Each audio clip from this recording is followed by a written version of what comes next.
¿Qué tal? Buenas noches, mi compañero Raúl Sánchez Carrillo y su servidor Félix Fuentes. Los saludamos nuevamente aquí en Reporteros.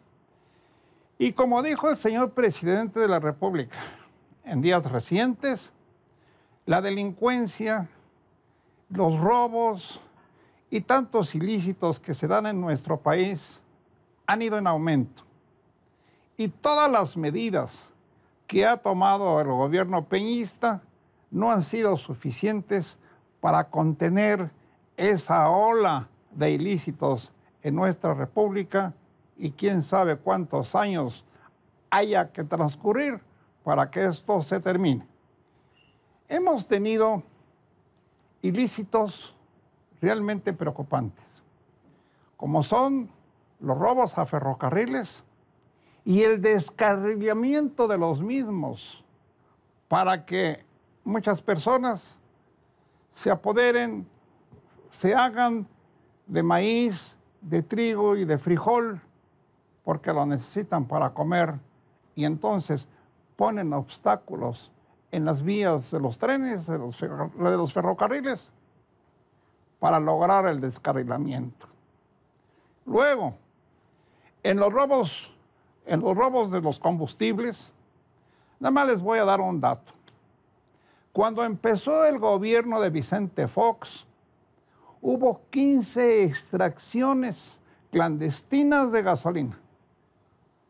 Y hoy, en este 2018, los hurtos de los combustibles ya llegan a un valor de 30,000 millones de pesos. ¿Por qué está pasando todo esto, Raúl? Todo esto ha venido creciendo, Félix, en el caso de los huachicoleros, que han tenido un campo abierto en horarios donde la presión de los ductos que envían gasolina desde la Ciudad de México son fáciles para ellos de abrir y hacer de esto las tomas.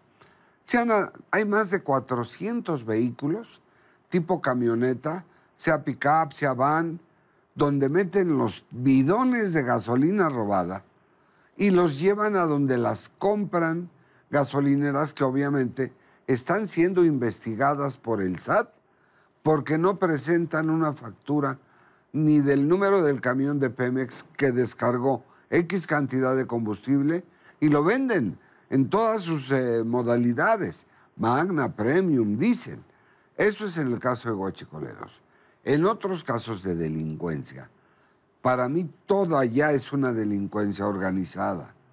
Las extorsiones, el hackeo a bancos que nunca en la historia habíamos tenido, pero también lo que pasa con los ferrocarriles. Se acaba de suceder el descarrilamiento de 7 vagones de Ferromex con 1,600 toneladas de maíz que la gente fue a recoger. Entonces, son niveles de delincuencia que han ido aumentando, porque la inseguridad está en todas partes. Vamos con los ferrocarriles. Hemos leído, esto ya es público, que gente humilde, pero particularmente niños y ancianas ya mayores de edad, son utilizadas para que se sienten entre los rieles de los ferrocarriles. Y con eso, a riesgo de sus vidas, los maquinistas frenen sus trenes y eso es aprovechado para que decenas de individuos hagan saqueos de todo lo que se lleva en esos convoyes. Además nos llegan grupos de Guatemala, de Honduras, de El Salvador, de Colombia y de Venezuela. ¿A qué? No necesariamente a buscar trabajo. No necesariamente a utilizar el territorio nacional para brincar hacia los Estados Unidos. Llegan a delinquir. Hemos tenido informaciones de la PGR que grupos de colombianos en pleno centro de la ciudad, sobre la avenida Madero, a las 11 de la mañana, 4 individuos y 2 mujeres se le abalanzaron a una señora, la rodearon, y le dijeron, guarde silencio, denos la bolsa, denos el reloj y denos el celular. Y así lo hicieron 3 o 4 veces, a las 11 de la mañana en la Avenida Madero. Esto sumado también porque hay ese factor de los robos a casas habitación, como bien dices. Los fines de semana, en fraccionamientos que tienen plumas de seguridad, los colombianos han hecho de las suyas en Huixquilucan, en Bosques de las Lomas, en la colonia Lindavista, en la colonia San Jerónimo, hasta que ya han detenido a 2 bandas que se dedicaron a eso. Pero aquí la pregunta concreta es, como en un programa de televisión, ¿y ahora quién podrá ayudarnos? Es decir, la autoridad tiene una obligación y una tarea muy pendiente para dar respuesta a todo esto. Fíjense ustedes de este problema. Gobiernos estatales, todos quieren la presencia de los militares y de los marinos para que les ayuden a rechazar, a perseguir a los delincuentes. Y pasó en Tamaulipas una situación inédita. Fueron retirados 2.500 militares de ese estado. Y el gobernador se quedó sacado de onda porque considera que con los militares y marinos que quedaron, que son muy pocos, no va a poder enfrentar a las mafias de ese estado. ¿Por qué sucedió esto? Yo no lo sabía, Raúl, que porque se establecen convenios entre las fuerzas federales y los gobernadores y los estados tienen que pagar por esos convenios para que haya la vigilancia federal. Y bueno, pues eso no lo sabíamos. No, sobre todo porque sí es toda una sorpresa la información, porque cuando se dice van 5,000 federales a Reynosa, Matamoros, el Valle, en fin, para contener delincuencia, no es gratuito. No habría manera de que con el presupuesto de las que trae la Defensa Nacional, viáticos, vehículos, combustible, una serie de gastos que se tienen que hacer y que los gobiernos asumen dentro del presupuesto que tienen para seguridad con apoyo federal. Pues así están los hurtos en las entidades federativas y en la capital del país. Lo de la gasolina tal parece que no tiene remedio, porque nos dicen que el foco, el centro de ese tipo de atracos está en Puebla, que son 9 municipios los que se localizan en el sur de Puebla, a donde llegan los expertos a abrir los ductos, los gasoductos, para robarse los combustibles. Y nadie los puede contener, porque, ¿cómo es posible, como hace rato lo decías, Raúl, que haya gasolinerías donde se vende todos los combustibles robados y ahí siguen operando? Ahí hay un asunto que está trabajando la inteligencia financiera de la Procuraduría General de la República y el SAT.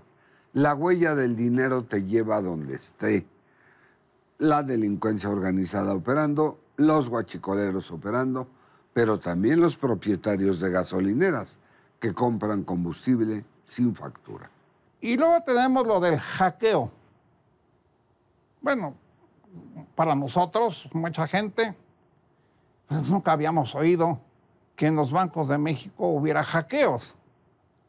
¿Qué es un hackeo? Bueno, pues consiste en que algunos expertos en tecnología, sobre todo bancaria, logran captar un envío de dinero de un banco a otro. Y en ese trayecto, en ese envío de sumas, de elevadas sumas, entra el ratero, el experto, y logra captar con sus aparatos de hackeo, logra captar el número de cada cuenta Sí. y los conduce a una casa de bolsa o a otro banco, de tal manera que después de que ya hacen esa operación, van a recoger el dinero como si hubiera suyo, como si los hubieran abierto en unas cuentas bancarias. Como si ellos hubieran recibido esos depósitos. El último hackeo que afectó 5 bancos, Banco Nacional de México, Banorte ICSE, Banorte Solo, Santander y HSBC, todavía no acaban de definir, de acuerdo al presidente gobernador, más bien, del Banco de México, el daño que va en 800 millones de pesos y que sigue manteniendo rojos los focos de ese hackeo. Además, según el propio Banco de México, esto empezó desde el 15 de abril. Desde entonces empezaron los hackeos. Y hubo de transcurrir un mes para que nos empezáramos a enterar, y lo digo por los cuentavientes que tienen sus dineros en diferentes bancos, nos empezamos a enterar de esos robos en los traslados o en los envíos de dinero de un banco a otro. Así que a checar sus montos y sus cuentas bancarias día con día, porque ya no sabemos qué va a pasar al día siguiente o una semana después. Después, claro, el presidente de Conducef, que es el defensor de los usuarios de los sistemas bancarios, dijo que ningún cuentaviente va a sufrir en ningún momento deterioro de su dinero. Los bancos deben de responder. Entonces, de los 800 millones, ¿en dónde fueron a quedar? ¿Y quiénes los padecieron si no fueron los cuentavientes? Pues, por favor. Fueron 180,000 cuentas de donde en el SPEI famoso, que es el sistema de pagos interbancario electrónico, de ahí sacaron. Los bancos deben responder con seguros, deben responder con blindaje como lo están haciendo, pero no a costa del cuentaviente. De todas maneras, debemos estar, Eso sí. pero muy en estado de alerta de aquí en adelante, con lo poco o mucho que tengamos cada ciudadano y cada familia. Muchas gracias por su atención y les seguiremos informando de este y otros asuntos en la próxima ronda. Aquí entre reporteros. Gracias y buenas noches.